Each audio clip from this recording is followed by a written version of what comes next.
An entire world is ready for you to start your career teaching the path to wellness. Mastering the science of mindfulness. And the art of coaching. To help clients achieve mental, emotional, and physical betterment of life. Through movement, nutrition, recovery, and regeneration. Because impacting one person impacts a family. Impacting a family impacts a community. And impacting a community impacts the world. Become an NASM certified wellness coach.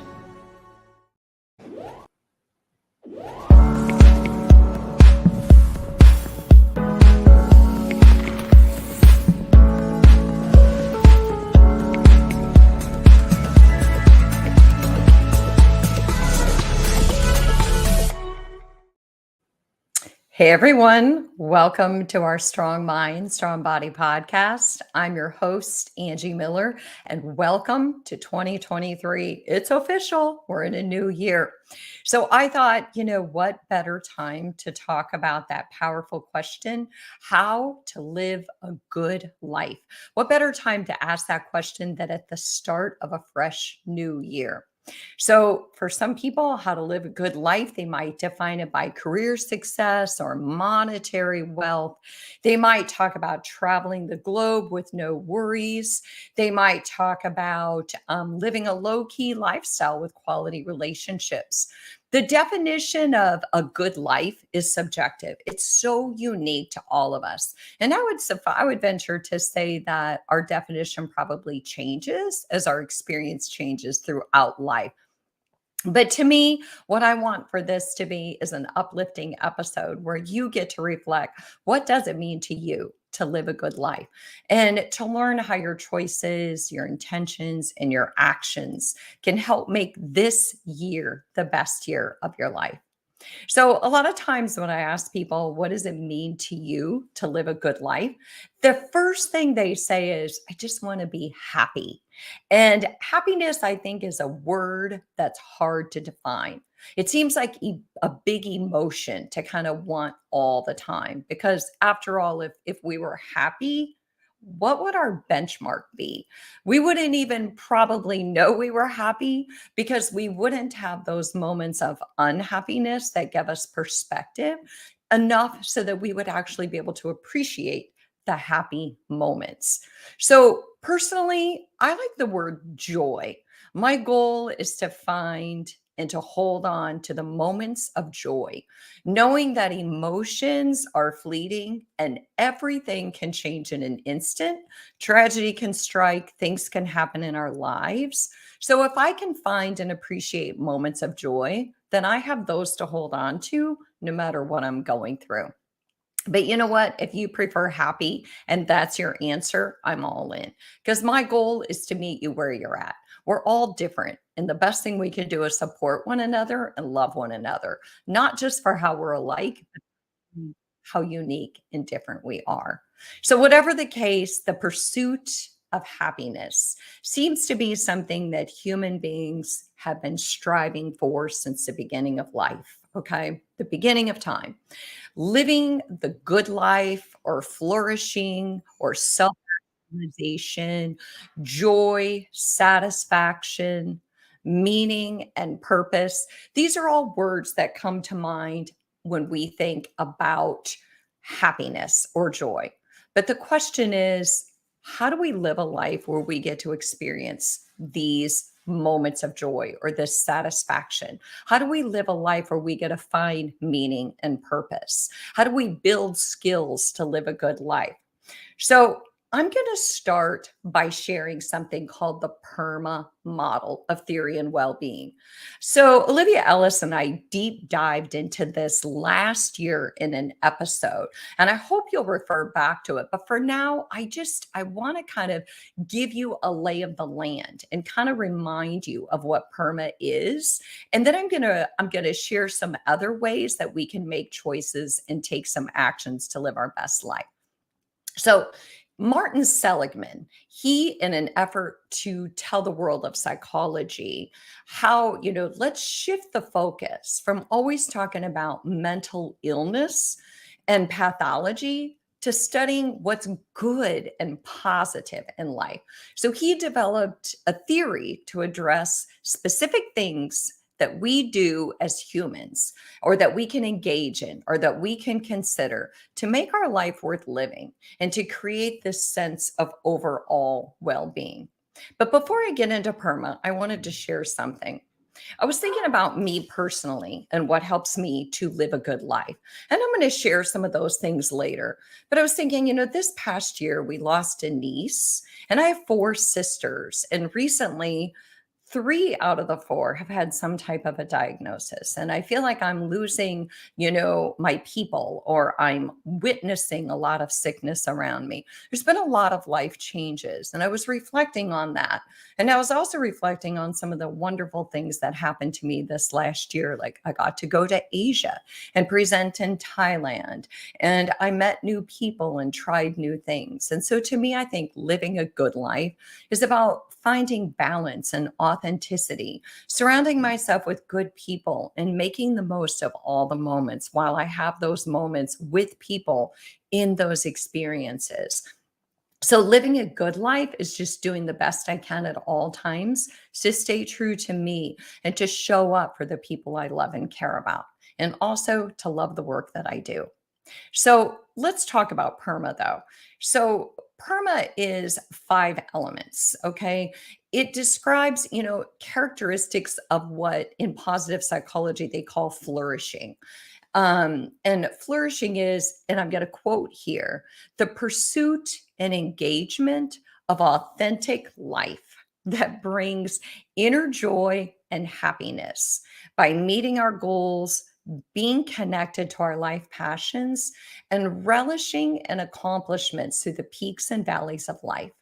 So that's a big mouthful, but that's how positive psychology describes flourishing. And I love that because to me, that intersects with joy and happiness and satisfaction. So PERMA is made up of 5 elements. They're positive emotion, engagement, relationships, meaning, and accomplishments. So research supports that engaging in these components not only increases well-being, but it decreases stress and psychological distress. It also supports that there's a positive link between all these PERMA elements and overall life satisfaction and well-being. So again, this is Strong Mind, Strong Body. I'm Angie Miller, and we are talking today about how to live a good life. It's 2023. It's the start of a new year. Let's deep dive together. So the P in PERMA is positive emotion, and that includes, but isn't limited to, joy and love and hope, satisfaction, gratitude, compassion. And when we integrate positive emotion into our life, like the moments of joy that I mentioned earlier, research states that it supports habit, like habitual ways of thinking and acting that can promote resilience. So some ways that positive psychology says that we can build positive emotion is to spend time with people who are important to you, those that you care the most about, even if spending that time means talking on the phone with them or having a Zoom call with them. Also, another way to build it is to engage in activities that bring you joy, no matter how simple they are. You know what? For some people, cleaning their home and witnessing how good it feels afterwards to have clarity in physical space and emotional space, that is as good as exercise to them. So another way would be, exercising, reading, socializing. And another thing that always comes up when we talk about positive emotion is practicing gratitude. And I think one of the simplest ways to do that is just before you go to bed at night, think of 3 good things that happened that day. Could be so simple. So part of, for me, how I build social or how I build positive emotion is massively linked to social engagement. Not a single night goes by where I don't call one or both my daughters, one of my sisters at least, or someone else in my family, or a friend. It also, for me, positive emotion is my ability and my mission to help others. It's also, traveling. I love to travel. Reflecting on my accomplishments each day so that I don't get caught up in the muck, the outside stuff like, oh, this went wrong and that went wrong. And then getting tasks accomplished. Okay.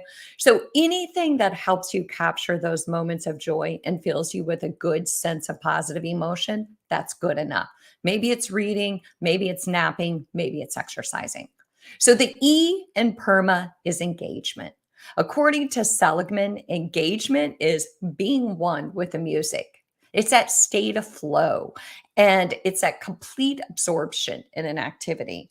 Like running, when you hit your flow, you're fully present and you're focused on what you're doing. They say to achieve flow, there's like a sweet spot. It has to be the balance of it's a good enough challenge, but I also have the skill to accomplish it. Meaning, if it's too challenging, I'm going to get frustrated and want to walk away. And if it's too easy, I risk getting bored. So, ways to increase engagement would be to engage in activities that you love so much you lose track of time. You have any of those, but I do.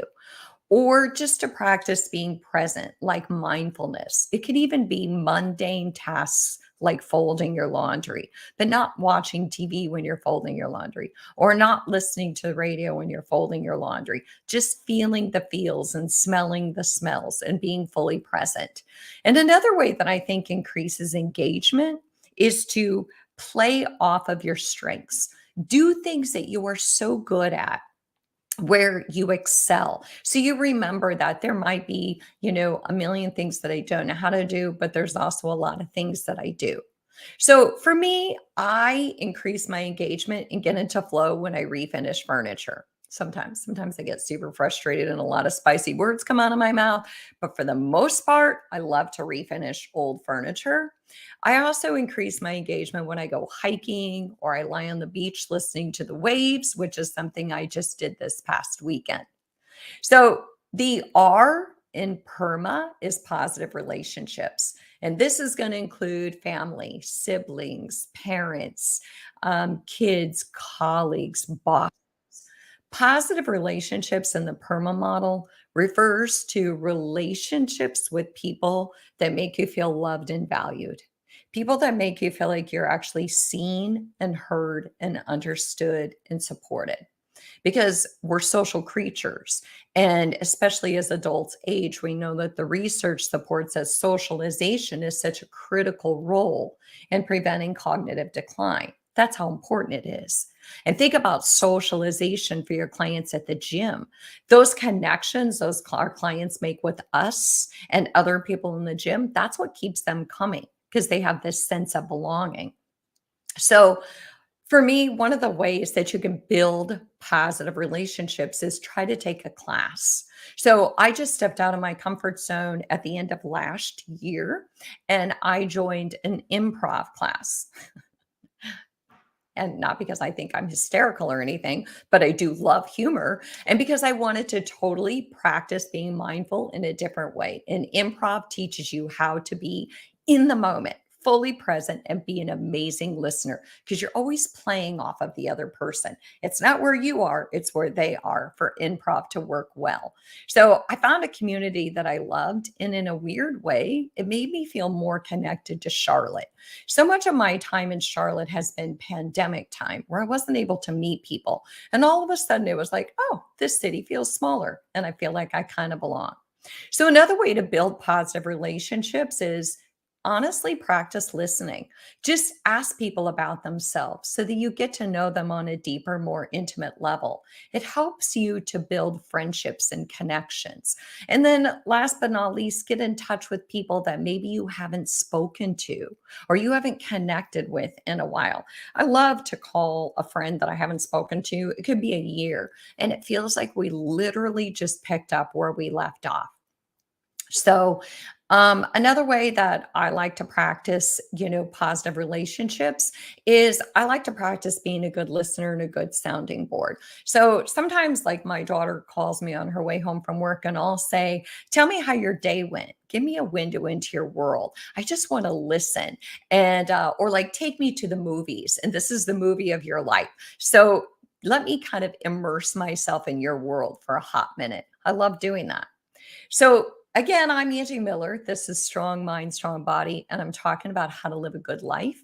And I'm using the PERMA model from positive psychology that Martin Seligman made up, or the PERMA theory, I should say. So the M in PERMA is meaning.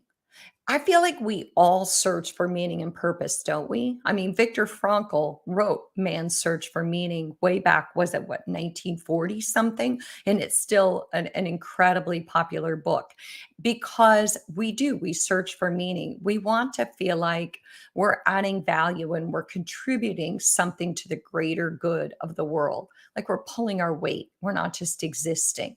So Seligman, when he talked about meaning and belonging, he talked about how to feel like we really have a sense of meaning and belonging, we have to feel like we have a sense of, we have to feel like we have a greater purpose so that even when life guts us with something unexpected or something tragic, we have our grounding. We know what we're here for and the purpose that we're here to serve. And that's not going to go away no matter what's going on in the rest of our world. And research supports that those who have meaning and purpose in life, they live longer. They have less health problems and they have greater life satisfaction. So, how do we build meaning and purpose? Well, I say, what about volunteering or getting involved? So, if you can't do it in your J job, what about making a difference, volunteering or getting involved in an organization that means something to you or a cause? Or I think another way is to try new things. Like I tried improv.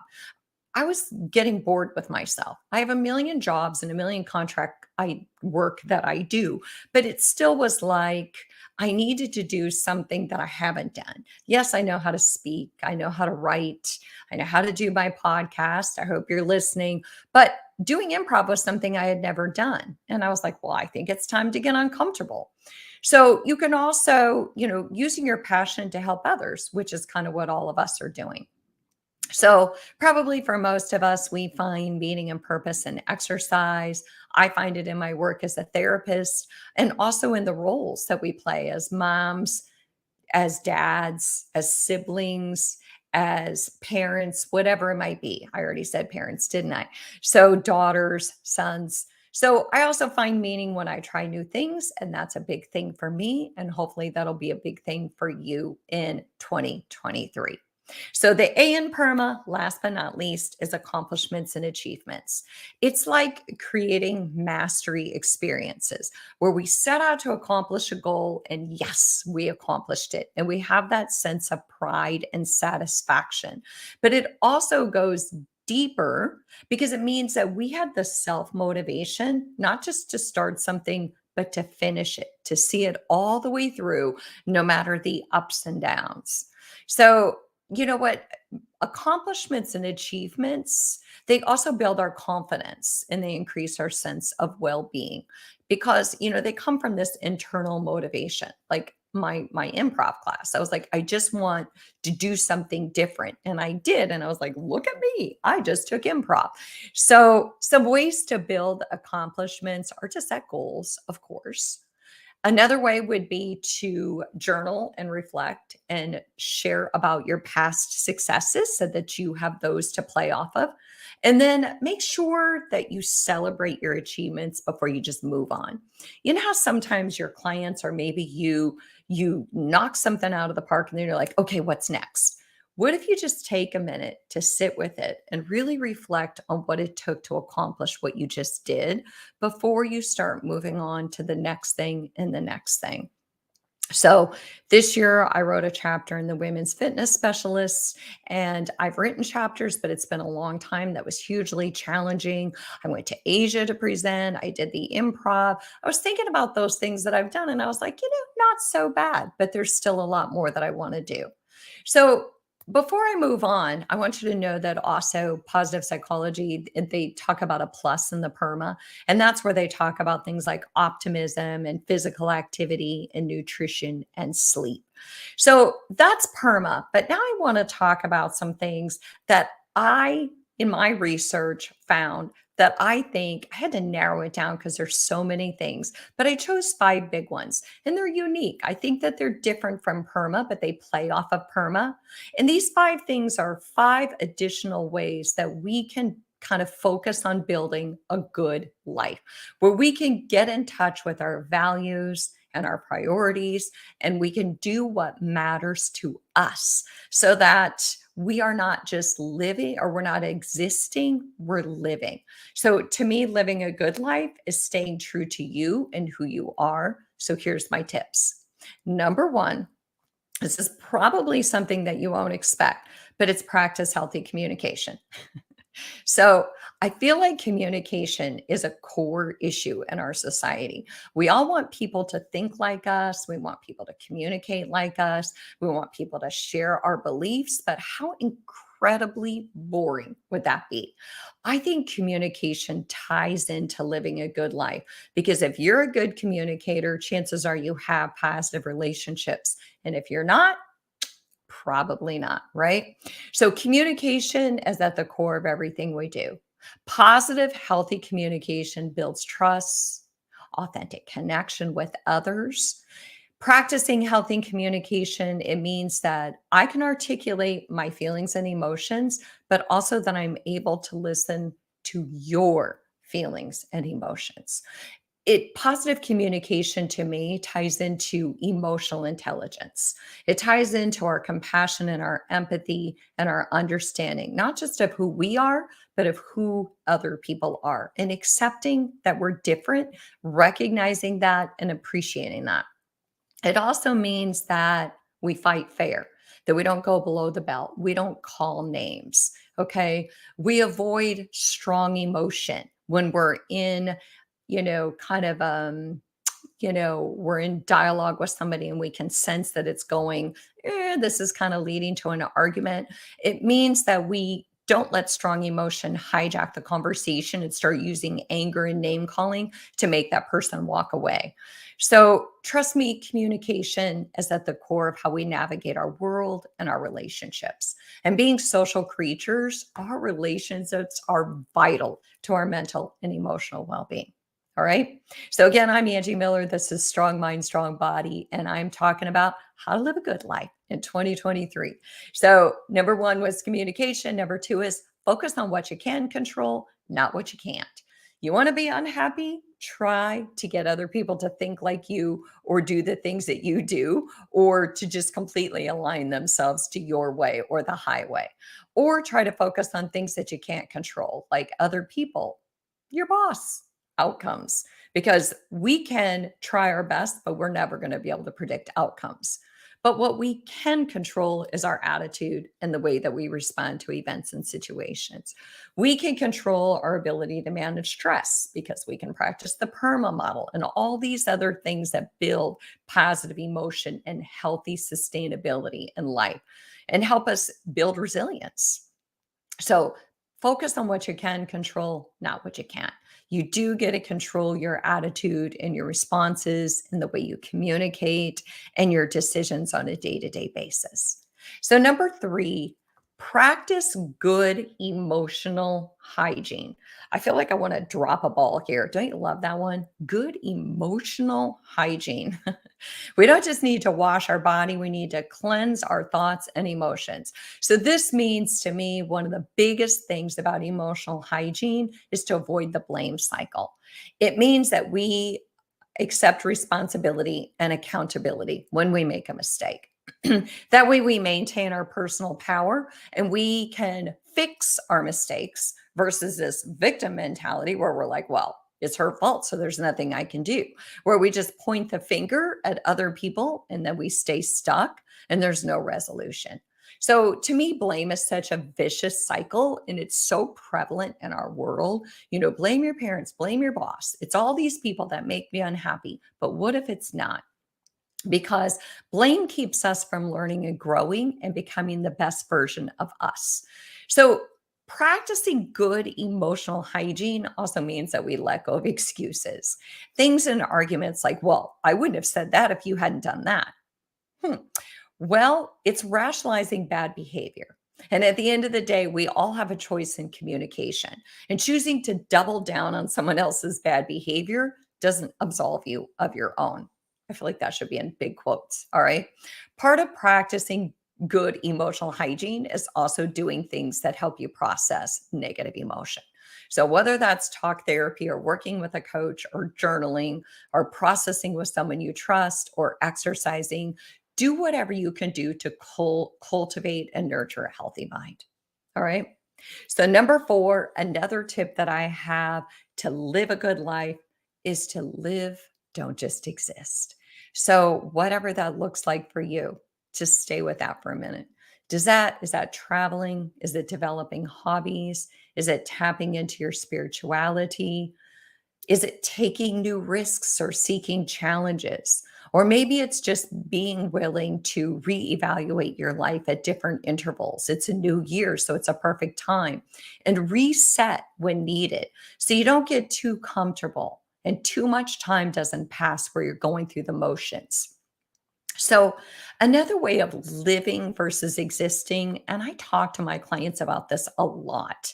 I feel like I might have made it up, and I don't know if I did. So, correct me if I'm wrong. I call it living an experientially rich life. So, what is an experientially rich life? Well, it's a mouthful, but it's when we create and immerse ourselves in a variety of unique experiences. They don't have to come at a cost. Because that's the first thing my clients will say to me a lot. Well, I don't have any extra income. Well, you know what? When's the last time you went to a park and hopped on a swing or took a hike in an area you've never hiked? Or when's the last time you did something alone where you went to dinner alone or went to a movie alone? An experientially rich life is the opposite of going through the motions, where it's like Groundhog Day, repetition, it's predictable. Like when you drive to work and you're like, I totally don't remember that drive. So just ask yourself, what would that look like if you were to do something that's experientially rich? Okay, what about an outdoor concert that's free or an art show or a mind blowing experience? What would be interesting to do or experience that you've not done ever or for a long time? Remember field trips when you were in school? I loved field trips. So, how about if you take a field trip? I don't know, maybe to a few free museum. But to me, in a nutshell, living an experientially rich life is creating experiences that shift your perspective and give you a new lens to look through. All right. So, again, I'm Angie Miller. This is Strong Mind, Strong Body. And last but not least, I have my number five big tip, drum roll, please, on how to live a good life. So, number five is maintain perspective. For every problem, hardship, or setback, we realize maybe not in the moment, that there still is good in life. We might be going through a divorce, but we still have our health. We may lose someone we love and it hurts so deeply, and yet we still have meaning and value and purpose to contribute to the world. It's okay to be sad and angry, devastated, frustrated, and to feel all the feels. But also remember that our feelings change and we do come away from hardship. On a day to day basis, what helps me most is to focus on what went well versus what didn't go well, and to focus on what worked versus what didn't, and what I did accomplish versus what I didn't. So, a few other takeaways before I go. One of the things I read about that I thought was a great idea was create a vision. What does a good life look to you? Just start with that. What does success look like? What do good relationships look like? What did you envision for your life at this age and stage? Okay. And then last but not least, make sure your work or your side hustle or your volunteer work incorporates something that allows you to be authentically you, to express your unique strengths, your talents, and your passions, because you have a gift, my friend. We all do. So, whatever you're doing, whether it's a side hustle or volunteer work or your everyday work, share your gift with the world. Don't keep it to yourself. So, again, I'm Angie Miller. Thanks so much for joining me on Strong Mind, Strong Body. And here's cheers to living a good life.